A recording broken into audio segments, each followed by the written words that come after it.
How to replace the drive belts on a Huskee 46-inch lawn tractor. Huskee, short for Husqvarna, manufactures many different types of motorized equipment from dirt bikes to chainsaws to lawnmowers. The Husqvarna 46-inch riding lawnmower is an ideal lawnmower for those with moderate to large yards. The maintenance on a Huskee lawn tractor is minimal, but there is one part you must pay close attention to: the mower deck belt. If the belt dry rots, it could break. This would leave you without a mower. Inspect the belt before each cutting season to ensure you change it before it breaks on you. Things you will need: wrench set, 3/8-inch ratchet driver.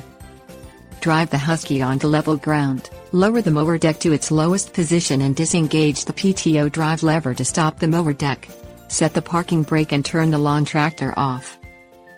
Remove the bolts that secure the pulley guard covers onto the mower deck, using a wrench.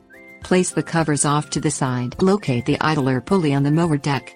The idler pulley has a bracket with a square hole cut into it. The bracket also has a spring attached to it.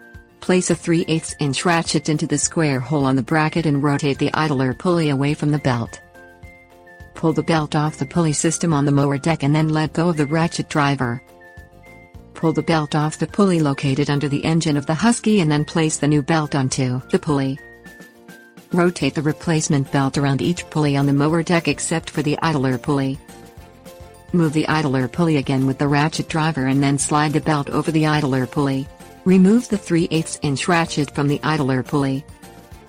Reinstall the guard covers over the pulleys on the mower deck with the original bolts and the wrench.